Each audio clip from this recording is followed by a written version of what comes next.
আমরা সেই মুহাম্মদ সাল্লাল্লাহু আলাইহি সাল্লামের উম্মত যে মুহাম্মদ সাল্লাল্লাহু আলাইহি সাল্লাম পৃথিবীর আলো দেখবার আগেই তার জন্মদাতা পিতাকে হারিয়েছেন, মায়ের গর্ভে থাকতেই বাবাকে হারিয়েছে, জন্মের পরপর তার মমতাময়ী মাকে হারিয়েছে। একের পর এক বাবা মা দুজনের ছায়া সরে গেল, অথচ তিনি তখনও দুধের শিশু।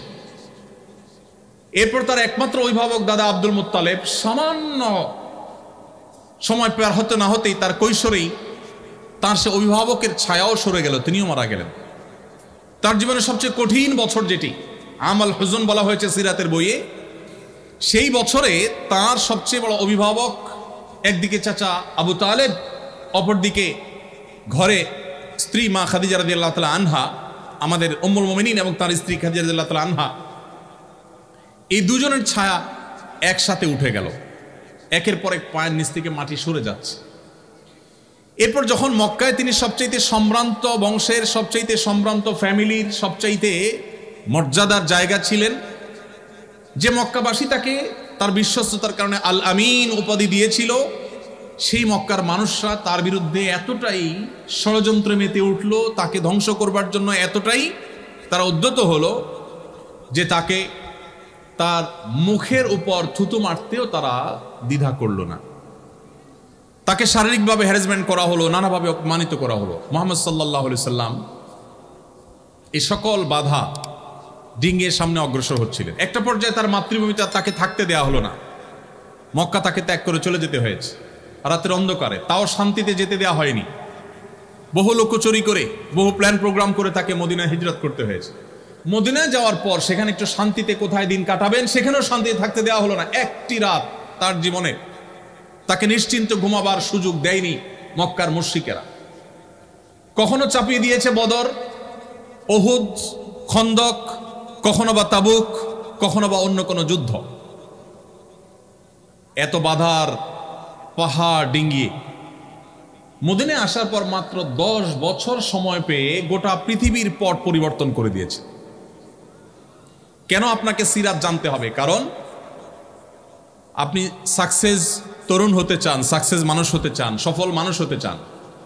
পৃথিবীর ইতিহাসে এত চ্যালেঞ্জ মোকাবেলা করে এত দ্রুততার সাথে নিজের মিশনকে সাকসেস করতে পেরেছেন মুহাম্মদ সাল্লাল্লাহু আলাইহি ওয়াসাল্লাম ছাড়া আরেকজন মনীষী আপনি বের করতে পারবেন না। কেন আপনার তাকে পাঠ করতে হবে? কেন তার জীবনী আপনাকে জানতে হবে? কেন তার সিরাত আপনাকে চর্চা করতে হবে? কারণ তার সিরাত আপনাকে সাফল্যের চূড়ান্ত শিখরে পৌঁছতে সাহায্য করবে। প্রিয় ভাইরা আমার, আপনি যদি বিরতিহীন পথ চলায় জীবনের অভিষ্ট লক্ষ্যে পৌঁছতে চান, তাহলে আপনাকে মুহাম্মদ সাল্লাল্লাহু আলাইহি ওয়াসাল্লামের সিরাত চর্চা করতে হবে। কেন? কারণ আপনি দেখবেন নবী করিম সাল্লাল্লাহু আলাইহি ওয়াসাল্লামের জীবনে তার যে পথ চলা ছিল এটা ছিল বিরতিহীন। আল্লাহ তাআলা কোরআনে কারীমে নবী করিম সাল্লাল্লাহু আলাইহি ওয়াসাল্লামকে বলেছেন, হে রাসূল, আপনি রাতের কিছু অংশ আরাম করুন, সারা রাত দাঁড়িয়ে ইবাদত করবেন না, একটু রেস্ট করুন। কারণ ইন্না লাকা ফিন নাহারি সাবহান তাওয়িলা, কারণ দিনে আপনাকে দীর্ঘ পথ সাঁতরাতে হবে। ইন্টারেস্টিং বিষয়, কোরআন বলছে নবী সাল্লাল্লাহু আলাইহি ওয়াসাল্লামকে রাতে একটু আপনি রেস্ট করুন। সারা রাত জেগে তিনি তাহাজ্জুদ পড়তে চাইতেন। আল্লাহ বলেছেন না সারা রাত তাহাজ্জুদ পড়বেন না, একটু নিজে রেস্ট করবেন, নিজের রিফ্রেশমেন্টের জন্য সময় রাখবেন, সারা রাত ইবাদত করবেন না। কেন? কারণ দিনে আপনাকে দীর্ঘ পথ সাঁতার কাটতে হবে, সাঁতরাতে হবে। প্রশ্ন হলো, নবী সাল্লাল্লাহু আলাইহি ওয়াসাল্লাম যে মক্কায় ছিলেন বা মদিনায় ছিলেন, সেখানে সাঁতার কাটার কোনো অপশন ছিল না। এবং তখনকার আরবেরা, এমনকি এখনকার আরাবিয়ানরাও, তারা আমাদের মতো নদীমাতৃক এলাকার মানুষ না। তাদের সাঁতার কাটা বেশিরভাগ মানুষই জানে না বললেই চলে। নবী সাল্লাল্লাহু আলাইহি ওয়াসাল্লামের জীবনে একবারও সাঁতার কেটেছেন এরকম কোনো বর্ণনা কেউ খুঁজে পাবে না। তাহলে আল্লাহ তাআলা বলতে পারতেন যে আপনাকে দীর্ঘ পথ অতিক্রম করতে হবে, পাড়ি দিতে হবে, হাঁটতে হবে, চলতে হবে, তা না বলে আল্লাহ তাআলা সাঁতার কাটা কেন বললেন? এ বিষয়ে তাফসীর বিশেষজ্ঞ বিশ্লেষক ওলামা ইকরাম বলেন, এখানে আল্লাহ তাআলা একটি বার্তা দিতে চেয়েছেন। সেটি হলো, মানুষ পায়ে হেঁটে চললে একটু বিরতি নেয়, অন্য যে কোনো বাহনে গেলে মানুষ হয়তো একটু বিরতি নেওয়ার অপশন থাকে, কিন্তু কেউ যদি সাঁতার কাটে তাহলে তার গন্তব্যে পৌঁছার আগ পর্যন্ত বিরতির কোনো সুযোগ থাকে না। নবী করিম সাল্লাল্লাহু আলাইহি ওয়াসাল্লামের যে কাজ, এই কাজ ছিল বিরতিহীন। এই জন্য তার সারা জীবন তিনি বিরতিহীনভাবে চেষ্টা চালিয়েছেন। আপনি যদি সেই মোটিভেশন ধরে রাখতে চান যে কিভাবে আপনি সারা জীবন কাজ করবেন মানুষের কল্যাণে, আল্লাহ সন্তুষ্টি লাভ করে জান্নাত প্রাপ্তির আশায়, তাহলে সেক্ষেত্রে আপনাকে সিরাত চর্চা করতে হবে। কারণ নবী সাল্লাল্লাহু আলাইহি সাল্লাম অবিষ্ট লক্ষ্য অর্জনে বিরতিহীন পথ চলার ক্ষেত্রে যে দৃষ্টান্ত স্থাপন করেছেন, পৃথিবীতে আর কেউ সেটি দেখাতে পারেনি। সম্মানিত উপস্থিতি, আল্লাহর পক্ষ থেকে অর্পিত যে দায়িত্ব, সেই দায়িত্ব পালন করবার জন্য তিনি যে সংগ্রাম করেছেন, সেই সংগ্রাম তার জীবনী গ্রন্থে, তার সিরাত পাঠ করলে বা তার সিরাত চর্চা করলে আপনি আপনার জীবনের পরতে পরতে সেটাকে আপনি প্রাসঙ্গিক এবং রিলেভেন্ট আপনি দেখতে পাবেন। আপনার যদি লিডারশিপ এবং নেতৃত্বের ইচ্ছা থাকে, স্বপ্ন থাকে, তাহলে আপনাকে সিরাত চর্চা করতে হবে। কারণ নবী করিম সাল্লাল্লাহু আলাইহি সাল্লামকে দেখবেন যে তিনি তরুণ বয়স থেকেই সততা, ন্যায় বিচার, দূরদর্শিতা এগুলোর সবচেয়ে উৎকৃষ্ট উদাহরণ সৃষ্টি করেছেন, দৃষ্টান্ত স্থাপন করেছেন। তিনি কিন্তু যখন বয়সে তরুণ ছিলেন, তখনই মক্কায় বাহির থেকে আসা মানুষজন যারা নির্যাতিত হতো, নানাভাবে নিষ্পেষিত হতো, নানাভাবে জুলুমের শিকার হতো, এই মানুষগুলোর মুক্তির জন্য ঐতিহাসিক যে হিলফুল ফুজুল সংগঠিত হয়েছিল, সেই সংগঠনের সাথে তিনি সম্পৃক্ত হয়ে গেছেন। এবং যখন মক্কার কাবার পুনর্নির্মাণের উদ্যোগ নিলেন নবী সাল্লাল্লাহু আলাইহি সাল্লামের দাদা আব্দুল মুত্তালিব, নবী সাল্লাল্লাহু আলাইহি সাল্লাম তখন কিশোর ছিলেন, অনেক ছোট মানুষ ছিলেন। যখন মক্কার মুশরিকরা সবাই মিলে কাবাঘর ভেঙে যাচ্ছিল, অনেক পুরাতন হয়ে গেছে স্থাপনা, এটাকে পুনর্নির্মাণ করলেন, তখন কালো পাথর যেটি হাজরা আসওয়াদ, এই পাথরটা পুনর্নির্মাণের পর এটিকে আবার আগের জায়গায় স্থাপন করা হবে, এই কাজটি কে করবে, এটা নিয়ে তাদের মধ্যে বিবাদ দেখা দিল। আপনারা জানেন মক্কার মুশরিকদের মধ্যে সেই বিবাদ ছিল, এবং বিবাদটা এতটাই ছিল প্রকট যে সামান্য একটু কুয়া থেকে কার ওঁট আগে পানি পান করলো, এই ঘটনাকে কেন্দ্র করে যুগ যুগ ধরে তারা বংশকে বংশ করে তারা যুদ্ধ করত। সেই জাতি, অবুঝ জাতি, তারা এই পাথর রাখা নিয়ে বিবাদে লিপ্ত হলো, কোনোভাবে মীমাংসা করতে পারলো না। মুহাম্মদ সাল্লাল্লাহু আলাইহি সাল্লামের অভিনব এক কৌশলের মাধ্যমে তার সে অল্প বয়সে তিনি সেই সমস্যার সমাধান করেছেন। লিডারশিপ, নেতৃত্ব দেওয়ার যোগ্যতা, সমাজে মীমাংসা করবার যোগ্যতা, সমাজকে সংকট থেকে উত্তরণের যোগ্যতা তার সেই কৈশোর থেকে তার জীবনে ছিল। আপনি যদি সিরাত গ্রন্থ পড়েন, এরকম প্রতিটি পৃষ্ঠায় পৃষ্ঠায় আপনি এটি দেখতে পাবেন। নবী করিম সাল্লাল্লাহু আলাইহি সাল্লামকে দেখবেন সিদ্ধান্ত গ্রহণে বুদ্ধিমত্তা। শুধুমাত্র হিজরতের সময় মক্কা থেকে তিনি যে মদিনায় চলে যাচ্ছিলেন রাতের অন্ধকারে, যে স্টেপগুলো তিনি অবলম্বন করেছেন, এগুলোর এক একটা নিয়ে বহু পিএইচডি হতে পারে, বহু গবেষণা হতে পারে, হয়েছেও। নবী করিম সাল্লাল্লাহু আলাইহি সাল্লামের যে প্ল্যান ছিল, আপনি দেখবেন তিনি মক্কা থেকে হিজরত করে মদিনায় যাবেন, কাউকে বলেননি, কাছের লোকজনকেও বলেননি। মক্কার সমস্ত মুশরিকদের সবগুলো চোখ তার দিকে, কখন তিনি বের হয়। তারা আঁচ করতে পেরেছে যে তিনি যাবেন, কিন্তু তাদের সবার সে চেষ্টাকে ব্যর্থ করে দিয়ে তিনি সাকসেস হয়েছেন, তিনি চলে গেছেন। তার সন্ধান তারা পায়নি। প্ল্যান কি ছিল? দীর্ঘ আলোচনা, আমি সেদিকে খুব বেশি দীর্ঘ আলোচনা যাব না। আপনি যদি লক্ষ্য করেন দেখবেন তিনি যাওয়ার আগে সংবাদ সবার কাছ থেকে তিনি আড়ালে রেখেছেন, কাউকে বলেননি, কাছের লোক, পরিবার লোকদেরকেও বলেননি তিনি কখন যাচ্ছেন। যেই বিছানায় তিনি শায়িত ছিলেন, আলী রাদিয়াল্লাহু তাআলা আনহুকে ডেকে এনে ওই বিছানায় শুইয়ে দিলেন, দিয়ে তারপর তিনি চলে গেলেন, যাতে করে তাকে যারা ডিপ মনিটরিং করছে, তখনকার যুগে তো আর বিদ্যুতের আলো ছিল না, এই আলো আধারিতে কেউ একজন বিছানায় শোয়া আছে এটা দেখে তারা যেন ধোকায় পড়ে যায়, তারা যেন মনে করে যে মুহাম্মদ সাল্লাল্লাহু আলাইহি ওয়াসাল্লাম মনে বিছানায় শোয়া আছেন। এই জন্য আলী রাদিয়াল্লাহু তাআলা আনহুকে রাতের গভীরে এনে তার বিছানায় শুইয়ে দিয়ে তিনি বাসা থেকে বের হয়েছে। তিনি জানতেন যে একটানা মদিনায় তিনি যেতে পারবেন না, তাকে ধাওয়া করা হবে। তিনি পথে একটা স্টেপ নিলেন গারে সৌরে। সেই গারে সৌর, সেখানে তিনি অবস্থানকালীন সময়ে খাবার দাবারের কি ব্যবস্থা হবে, সেই ক্যাটারিং সার্ভিসের জন্য তিনি দায়িত্ব দিলেন আবু বকর রাদিয়াল্লাহু তাআলা আনহুর কন্যাকে, এবং তাকে দায়িত্ব দিলেন, তিনি যথারীতি দায়িত্ব পালন করলেন। আবার সেই খাবার কিভাবে পৌঁছানো হবে, মক্কার মুশরিকরা তো ফলো করবে, এই জন্য দায়িত্ব দিলেন আরেকজনকে, ট্রান্সপোর্টের দায়িত্ব। যাকে ট্রান্সপোর্টের দায়িত্ব দেওয়া হলো, তাকে পরিকল্পনা বুঝায় দেওয়া হলো, তিনি ছাগলের রাখাল নিয়ে, যিনি খাবার যাবেন তার পেছন থেকে ছাগলের রাখাল নিয়ে একজন যাবেন, যাতে করে তার যে পদচিহ্নগুলো আছে এগুলো ছাগল পায়ে হেঁটে মারিয়ে সেটাকে মিশিয়ে ফেলে, মক্কার মুশরিকরা যাতে আঁচ করতে না পারে পায়ে হেঁটে কোথায় গিয়েছে, গারে সৌরটা ঠিক কোন জায়গায় যেন ধরতে না পারে। এরপরে সেখানে মক্কার মুশরিকদের গতিবিধি জানার জন্য সংবাদদাতা হিসাবে, মিডিয়া হিসাবে আলাদা ডিপার্টমেন্টকে দায়িত্ব দিলেন, তারা সেই সংবাদ তাকে পৌঁছাতো নিয়মিত। এভাবে একটি একটি করে শুধুমাত্র তার হিজরতের প্ল্যান পরিকল্পনা যদি আমরা শুনি তো আমরা অবাক হয়ে যাব যে আজকাল পৃথিবীতে বহু ট্রেনিং, বহু গবেষণা, বহু পড়াশোনা, বহু স্টাডি, বহু উচ্চতর ডিগ্রি নিয়েও মানুষ যে সমস্ত প্ল্যান প্রোগ্রাম করতে পারে না, নবী সাল্লাল্লাহু আলাইহি ওয়াসাল্লাম জীবনে সেটি করেছেন। সবচেয়ে মজার বিষয় হলো তার 23 বছরের সামগ্রিক জীবনে একটি জায়গা আপনি খুঁজে বের করতে পারবেন না যে তিনি একটা স্টেপ নেওয়ার পরে বলেছেন ওহ সরি ভুল হয়ে গেছে, একটাও দেখাতে পারবেন না। গাইডেড বাই আল্লাহ সুবহানাহু ওয়া তাআলা। তো আপনি যদি লিডারশিপ চান, সিদ্ধান্ত গ্রহণের বুদ্ধিমত্তা চান, আপনাকে মুহাম্মদ সাল্লাল্লাহু আলাইহি ওয়াসাল্লামকে পাঠ করতে হবে।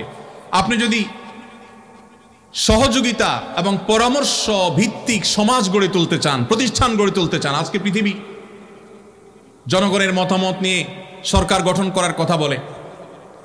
আজকে বিভিন্ন কাজের ক্ষেত্রে কেউ একক সিদ্ধান্ত দেওয়ার পরিবর্তে পরামর্শ ভিত্তিক কাজকে অ্যাপ্রিসিয়েট করে। নবী করিম সাল্লাল্লাহু আলাইহি সাল্লাম এমন সমাজ গঠন করেছেন, আল্লাহ তাআলা কোরআনে কারিমে বলেছেন ও আমরুহুম শুরা বাইনাহুম, তিনি পরামর্শ ভিত্তিক সমাজ গঠন করেছেন। এবং পৃথিবীর ইতিহাসের সর্বপ্রথম দ্বিপাক্ষিক লিখিত চুক্তি ঐতিহাসিক মদিনা সনদ তিনি রচনা করেছেন। তার আগে ভিন্ন মতের মানুষের সাথে সমঝোতা স্মারক, লিখিত সমঝোতা স্মারক পৃথিবীর ইতিহাসে কেউ কখনো রচনা করেনি, তিনি প্রথম করেছেন। নবী করিম সাল্লাল্লাহু আলাইহি সাল্লামের যে লিডারশিপ ছিল, সেখানে যে বিনয় ছিল, তার যে বিনম্রতা ছিল, আপনি দেখতে পাবেন। এক সাহাবী বলেছেন বাহির থেকে আগত কোনো মানুষ মদিনায় এসে যখন মুহাম্মদ সাল্লাল্লাহু আলাইহি সাল্লাম মদিনার শাসক, রাষ্ট্রপ্রধান, তখন তাদের অনেক সময় বেগ পেতে হতো। মসজিদে তিনি যখন বসা থাকতেন তার অনুসারী, তার সাহাবীদের কাছে সাথে, তখন বাহির থেকে আসা আগন্তুকরা অনেক সময় জিজ্ঞেস করতে হতো মান ফিকুম মুহাম্মদ, তোমাদের মধ্যে মুহাম্মদ লোকটা কে? আপনি একটু কল্পনা করার চেষ্টা করুন, একজন নবী, আমাদের সমাজের কোনো পাতি নেতা না, একজন নবী, একজন রাসূল, যার জন্য তার উম্মতরা জীবন দিতে ঈমানের কারণে বাধ্য, এই রকম অনুসারী। এখন তো পাতি নেতাদের বিপদে হলে তাদের অনুসারীরা তাদের আগে পালাবে, কিন্তু মুহাম্মদ সাল্লাল্লাহু আলাইহি সাল্লামের সেই সাহাবা একরাম যারা তার জন্য জীবন দিতে প্রস্তুত, এই রকম ভক্তদের মধ্যে, এইরকম সাহাবীদের মধ্যে যখন তিনি বেষ্টিত থাকতেন, বসে থাকতেন, বাহির থেকে আসা অচেনা আগন্তুক মানুষ, যিনি ব্যক্তি মুহাম্মদ সাল্লাল্লাহু আলাইহি সাল্লামকে চিনে না, জিজ্ঞেস করতে হতো মান ফিকুম মুহাম্মদ, তোমাদের মধ্যে মুহাম্মদ লোকটা কে?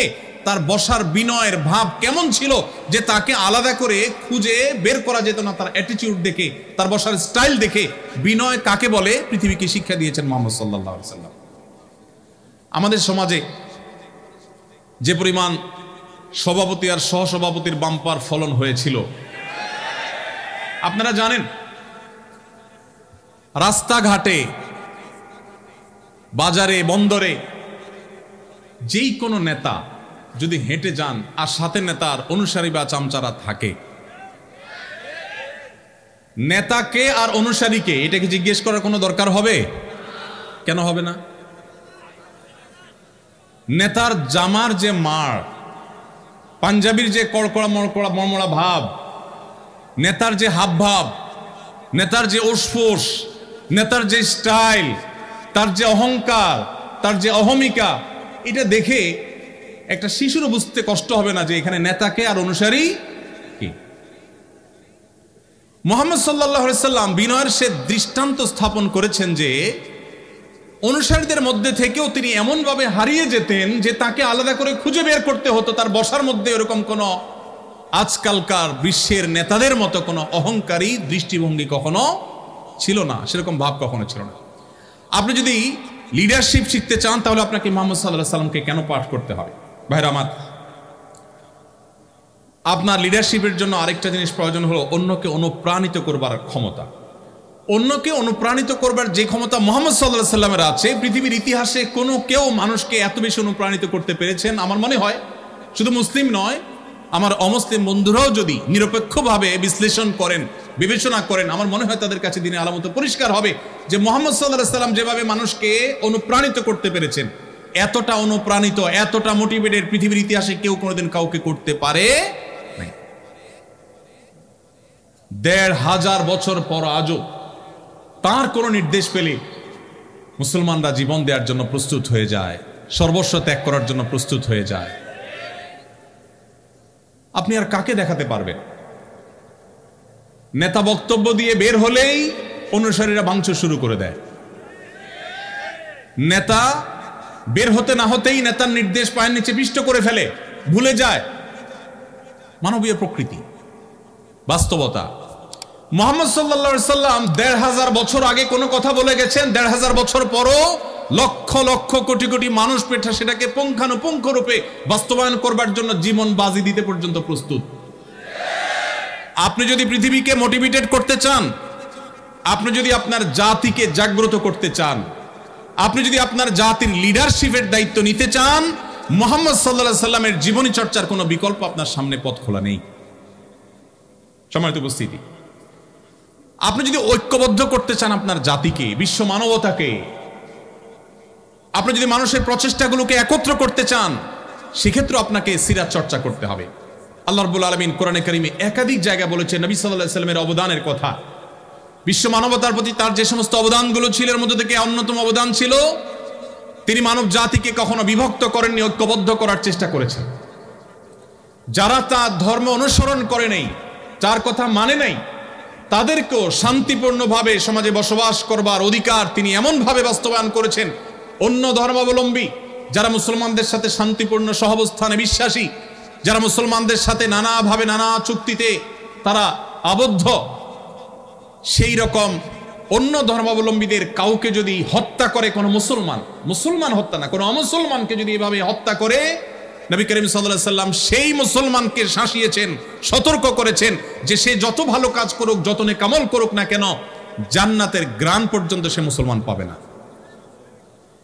নবী করিম সাল্লাল্লাহু আলাইহি সাল্লাম সেই আদর্শ আমাদেরকে দিয়েছেন, যে আদর্শের বর্ণনা আল্লাহ কোরআনে বর্ণনা করেছেন।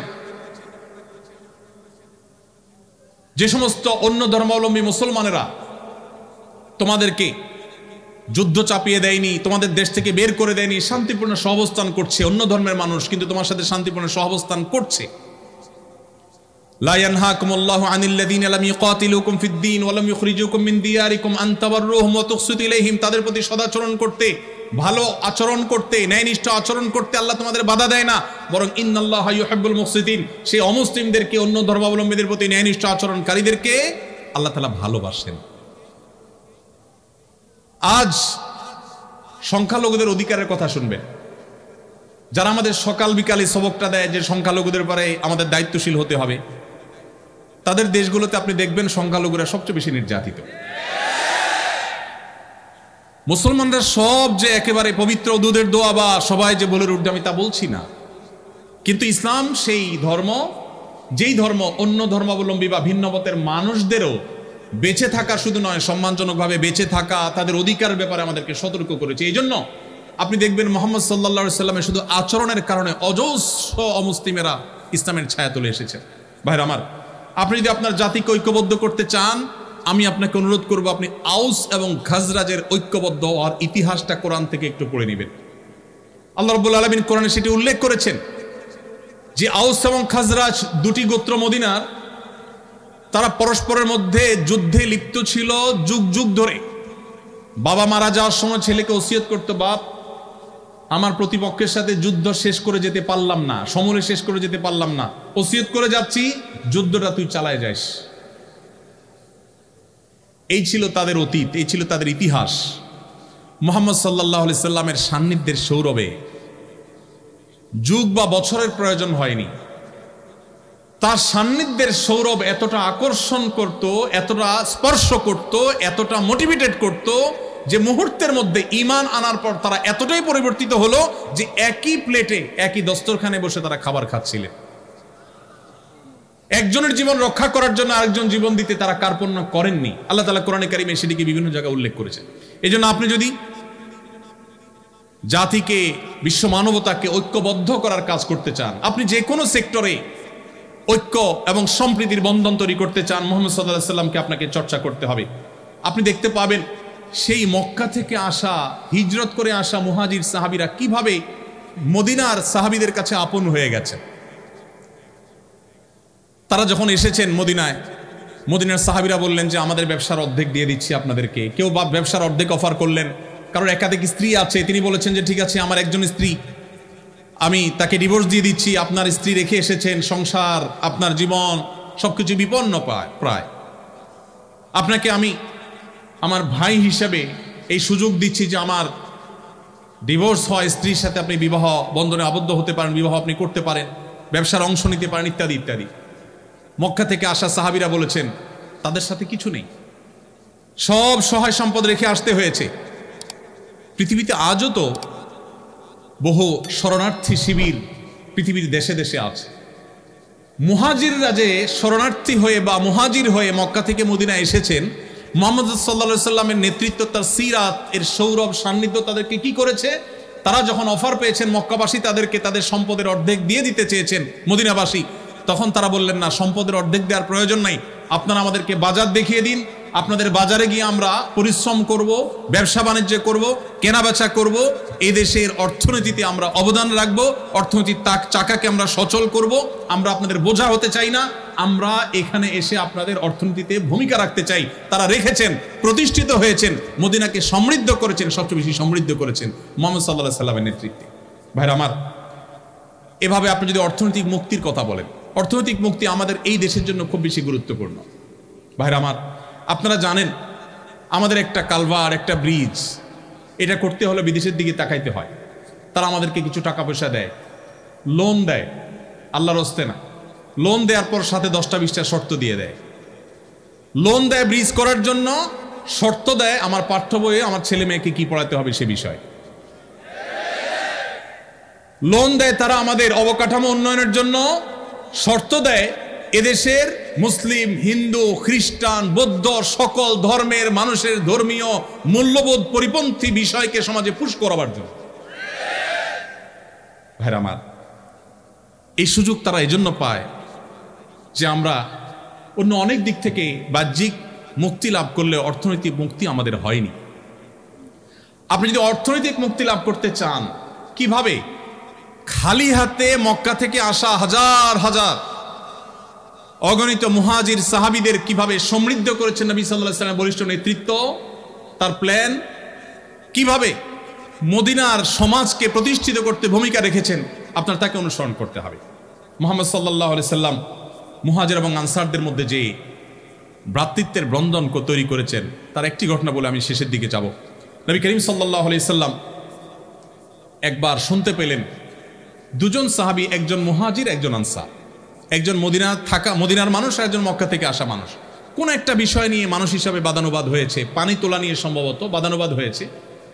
তো একজন তার স্বজাতিকে ডেকে বলেছেন, হে আমার স্বজাতি ভাইয়েরা, ধরুন মুহাজির ভাইয়েরা, তোমরা কোথায় আছো, আসো, আমার সাথে এর গন্ডগোল লাগছে। অনেক সময় লাগে না এরকম, যে এলাকা ধরে টান দেয় মানুষ। নবী করিম সাল্লাল্লাহু আলাইহি সাল্লাম এই ডাক শুনে অত্যন্ত রাগান্বিত হয়ে গেলেন। তিনি সহজে যেনতেনভাবে রাখতেন না, তিনি রেগে গেলেন। এখন রাগান্বিত হয়ে তিনি তার স্বভাব সুলভ ভঙ্গিতে তিনি বললেন, দাউহা মালি আরা দাওয়াল জাহিলিয়া, ইসলাম পূর্ব জাহিলি বর্বর যুগের আরবদের যে গোত্রপ্রীতি, গোত্রভক্তি তাদেরকে অন্ধত্ব নিয়ে যেত এবং মারামারি কাটাকাটিতে লিপ্ত করত, সে ডাক আমি কেন শুনতে পেলাম? দাউহা ফাইন্নাহা মুনতিনা, তোমরা এই বিভেদের ডাক, বিচ্ছেদের ডাক, এটা পরিহার করো, এটা দুর্গন্ধযুক্ত, ঐক্যবদ্ধ থাকো। এরকম গোত্রভিত্তিক ডাক এবং অ্যাসোসিয়েশন করে পরস্পরের বিরুদ্ধে লেগে যাওয়া, নবী সাল্লাল্লাহু আলাইহি সাল্লাম সেটাকে অত্যন্ত চমৎকারভাবে দমন করেছেন এবং সম্প্রীতির যে উজ্জ্বল উদাহরণ তিনি স্থাপন করেছেন, পৃথিবীর ইতিহাস সেটি করে দেখাতে পারবেন। আপনি সাহাবীদের ইতিহাস যদি পড়েন, কিভাবে আউস খাজরাজ সহ আরো বহু আপনার বিবাদমান এবং মত পার্থক্যে থাকা জাতিগুলো কিভাবে ঐক্যবদ্ধ হয়েছে একটা প্রাচীরের মতো, মুহাম্মদ সাল্লাল্লাহু আলাইহি ওয়াসাল্লামের সিরাত আপনি চর্চা করলে দেখতে পাবেন। সমস্ত সম্প্রদায়ের মধ্যে কিভাবে ন্যায্যতা প্রতিষ্ঠা করতে হয়, খোদ ইহুদিদের সাথে চুক্তি করার পর তাদের প্রতি যেন কোনো অবিচার না হয়, তাদের প্রতি যেন কোনো জুলুম না হয়, তার সর্বোচ্চ চেষ্টা তিনি করেছেন এবং সফল তিনি হয়েছেন। নবী করিম সাল্লাল্লাহু আলাইহি ওয়াসাল্লাম আখিরাতমুখী যে চিন্তা চেতনা, এটা তৈরি করার জন্য তিনি ভূমিকা রেখেছেন। এবং একজন মানুষ, একজন মুসলমানের জীবনের সবচেয়ে বড় সার্থকতা হলো তার এখানেই শেষ না, আসল জীবন তার সামনে আছে। সে ওই দৃষ্টিভঙ্গিকে সামনে রেখে যখন চলবে, তখন তার সে পথ চলা হবে অনেক বলিষ্ঠ, অনেক শক্তিশালী, সে কখনো ডিপ্রেসড হবে না। কেন আখিরাতের বিশ্বাসটা যৌক্তিক? বিজ্ঞানের উৎকর্ষের এই যুগে আমাদের অনেকেরই মনে প্রশ্ন জাগে, আমরা মারা যাওয়ার পর আবার আল্লাহ তাআলা সৃষ্টি করবেন, আমাদের বিচার হবে, জান্নাত হবে বা জাহান্নাম হবে। কেন এটা অপরিহার্য? এটা এই জন্য অপরিহার্য, একজন মানুষের জীবনে যদি দুনিয়ায় সব শেষ হয়ে যায়, তাহলে তার জীবনের যৌক্তিক পরিসমাপ্তি কখনোই সম্ভবপর হবে না। কেন হবে না? ধরুন একজন মানুষ সারা জীবন জুলুমের শিকার হয়েছেন, হতে পারে না যে তিনি আদালতে গেছেন সেখানে ন্যায় বিচার পান নাই, সামহাও ন্যায় বিচার পান নাই, হয়তো তিনি নিজের বিষয়টা তুলে ধরতে পারেন নাই, যেভাবে হোক তিনি ন্যায় বিচার থেকে বঞ্চিত হয়েছে। এই লোকটা যদি মারা যান তাহলে তার এই সমাপ্তি কাঙ্ক্ষিত সমাপ্তি না। কিন্তু একজন ইমানদার আখিরাতে বিশ্বাসী মানুষ, তিনি মনে করেন, তিনি জানেন, মনে প্রাণে বিশ্বাস করেন, দৃঢ় বিশ্বাস আছে যে তার এই মৃত্যুর পর আল্লাহর সামনে দাঁড়াতে হবে। দুনিয়ার কোথাও যদি তিনি সুবিচার না পান, কোনো টেনশন নাই, আল্লাহ তাআলা বিচার করবেনই করবেন। দুনিয়ার সব জায়গায় যদি ঠকে যান, তার টেনশনের কোনো কারণ নাই, তিনি শুধু সবকিছু সহ বুঝে পাবেন। দুনিয়ার সব জায়গায় তো নিগৃহীত থাকেন, আল্লাহর কাছে তিনি নিগৃহীত হবেন না।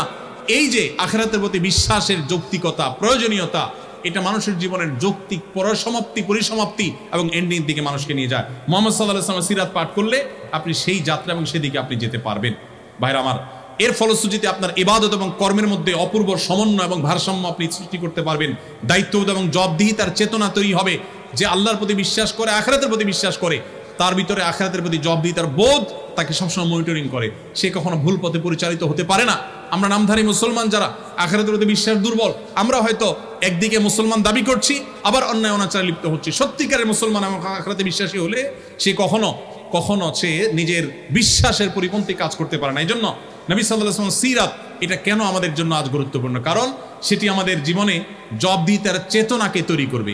আল্লাহর নিকট দাঁড়াতে হবে, জবাবদিহি করতে হবে। এই চেতনা যদি আমাদের মধ্যে জাগ্রত হয়, তাহলে পৃথিবীর কোনো মনিটরিং সিস্টেমের প্রয়োজন হবে না। প্রত্যেকটা মানুষ নিজেকে নিজে মনিটর করবেন। এবং হাজার উদাহরণ আছে যে আল্লাহর ভয়ে ভীত সন্ত্রস্ত হয়ে আল্লাহর সামনে দাঁড়াবার ভয়ে বহু অন্যায় কাজ মানুষ পরিহার করেছেন। মুসলমানদের মধ্যে কম বেশি আমরা এরকম বহু দৃষ্টান্ত আমরা খুঁজে পাবো। আমি উপসংহারে চলে আসি, রাত অনেক হয়েছে। নবী করিম সাল্লাল্লাহু আলাইহি সাল্লামের সিরাত এটা আমাদের চর্চা করতে হবে, পাঠ করতে হবে। এমনকি যদি আমার কোনো অন্য ধর্মাবলম্বী বন্ধু থাকেন, তিনিও সত্যানুসন্ধানী হলে কিভাবে একজন মানুষ এত অল্প সময়ে তার মিশনকে সাকসেস করে গেছে, এত বাধা মাথায় নিয়ে এসে সবচেয়ে দ্রুততার সাথে সাফল্যের শিখরে পৌঁছেছেন কিভাবে, তার সম্পর্কে জানার কৌতূহল একজন মানুষ হিসেবে আপনার মধ্যে জাগা উচিত। আর মুসলমান হিসাবে, নবী সাল্লাল্লাহু আলাইহি সাল্লামের উম্মত হিসাবে আমাদের মধ্যে জাগা আরো বেশি কর্তব্য এবং গুরুত্বপূর্ণ। এই জন্য আমি আজকের এই সেমিনারে আপনাদের প্রতি উদাত্ত আহ্বান রাখতে চাই। নবী করিম সাল্লাল্লাহু আলাইহি সাল্লামের সিরাত, তার জীবনচরিত শুরু থেকে শেষ পর্যন্ত, তার পৃথিবীতে আবির্ভাবের আগের বিশ্ব পরিস্থিতি থেকে নিয়ে পৃথিবীকে তিনি যেই জায়গায় রেখে গেছেন, এই পুরো সময়টুকুকে পাঠ বরং পুনর্পাঠ, বারবার পাঠ করার জন্য আমি উদাত্ত আহ্বান আপনাদেরকে রাখতে চাই। আত্মশুদ্ধি, উন্নত চরিত্র গঠন, সুন্দর সমাজ গঠন, আমাদের সার্বিক মুক্তি এবং আমাদের সার্বিক সাফল্যের জন্য সিরাত চর্চার কোনো বিকল্প পথ আমাদের সামনে খোলা নেই। আজও পৃথিবীতে যত মানুষ ইসলামের ছায়াতলে আসেন, তারা নবী করিম সাল্লাল্লাহু আলাইহি সাল্লামের সিরাত পাঠ করে মুগ্ধ হয়ে অথবা কোরআন পাঠ করে মুগ্ধ হয়ে তারা ইসলামের পথে আসেন। সর্বশেষ একটি দৃষ্টান্ত দিয়ে আমি শেষ করছি, সেটি হলো ডক্টর খন্দকার আব্দুল্লাহ জাহাঙ্গীর রহমাতুল্লাহর নাম আপনারা শুনেছেন, ইসলামী বিশ্ববিদ্যালয়ের কুষ্টিয়ার প্রফেসর ছিলেন। স্যার একটি উপমা দিতেন অত্যন্ত চমৎকার। স্যার বলতেন, আমরা যে ফোন ব্যবহার করি, এই মোবাইলগুলো সাধারণত দুই প্রকার। কিছু আছে যেগুলো আমরা বাটন ফোন বলি, যেগুলোতে নেট ইউজ করা যায় না, ক্যামেরা থাকে না, ইত্যাদি ইত্যাদি। এই বাটন ফোন, আরেকটা হলো স্মার্টফোন। স্যার বলতেন, আল্লাহ রাব্বুল আলামিন মানুষকে সৃষ্টি করেছেন স্মার্টফোনের মতো করে, আর অন্য যত প্রাণী আছে সব প্রাণীকে সৃষ্টি করেছেন বাটন ফোনের মতো করে। বাটন ফোনের মধ্যে যেই ক্যালকুলেটর দেওয়া আছে ওইটা পরিবর্তন করা যায় না। যেই ফোন বুক দেওয়া আছে, যা যা দেওয়া আছে তাতেই থাকে। গেমস যেগুলো দেওয়া আছে, নতুন করে আর কোনো গেম সেখানে ডাউনলোড করা যায় না, ফিক্সড, যা যা দেওয়া আছে তা। আর স্মার্টফোনের মধ্যে, দামি দামি স্মার্টফোনগুলোতে আপনাকে একটা প্লে স্টোর, অ্যাপ স্টোর দেওয়া থাকবে। আপনি ক্যালকুলেটর কোন ডিজাইনেরটা নামাবেন, কোন অ্যাপটা নামাবেন, কোন গেমসটা ডাউনলোড করবেন, কোনটা সেট করবেন, এটার চয়েস আপনার হাতে দেওয়া হয়েছে। আপনি চাইলে আপনার সুবিধা মতো, পছন্দ মতো অ্যাপ আপনি নামায় নিতে পারেন। অন্যান্য প্রাণীকে এই অপশন দেওয়া হয়নি, তারা বাটন ফোনের মতো। একটা হাঁস, একটা মোরগ, একটা গরু, একটা ছাগল, অন্যান্য প্রাণী, আল্লাহ রাব্বুল আলামিন তার ভিতরে যা দেওয়া সব বিল্ট ইন দিয়ে দিয়েছেন, সব সেট আপ আগে থেকে আছে, নতুন কিছু ঢুকাবার সুযোগ নেই। এই জন্য পশু পাখি, অন্যান্য প্রাণী তারা চাইলেও মানুষের মতো জ্ঞানে, বিজ্ঞানে, বুদ্ধিতে, মেধায় তারা তাদের যোগ্যতার স্বাক্ষর রাখবার অপশনই নেই। আল্লাহ তাআলা সেট করে দিয়েছেন যে হাঁস সে পানিতে ভাসবে। এজন্য জন্মের পরপরই দেখবেন হাঁস পানিতে ভাসতে পারে, তাকে শেখাতে হয় না। মানুষের সন্তানকে হাঁটা শেখাতে হয়, পশু পাখিকে হাঁটা শেখাতে হয় না। তাকে যে জন্য সৃষ্টি করা হয়েছে, ওই যে বাটন ফোনের মতো সবকিছু বিল্ট ইন দেওয়া আছে, অটোমেটিক ওইটা থাকবে, কাজ করবে, নতুন কিছু সেখানে ঢুকবে না। কিন্তু মানুষকে যেহেতু আল্লাহ তাআলা স্মার্টফোনের মতো তৈরি করেছেন, ব্ল্যাঙ্ক ব্রেন দিয়ে দিয়েছেন, চোখ দিয়ে দিয়েছেন, অপশন দিয়ে দিয়েছেন, সে তার চয়েস মতো অপশন বা অ্যাপগুলোকে সে নিজের ভিতর ঢোকাতে পারে।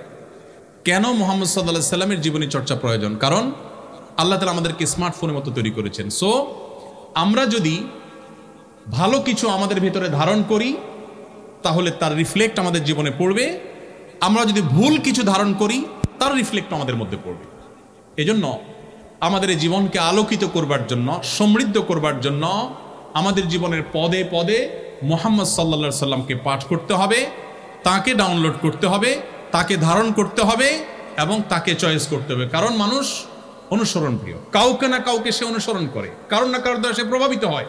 আপনি যদি সর্বশ্রেষ্ঠটাকে ডাউনলোড করেন, আপনার ভেতরে ধারণ করেন, তাহলে আপনার জীবন আলোকিত হবে, সুন্দর হবে, সমৃদ্ধ হবে।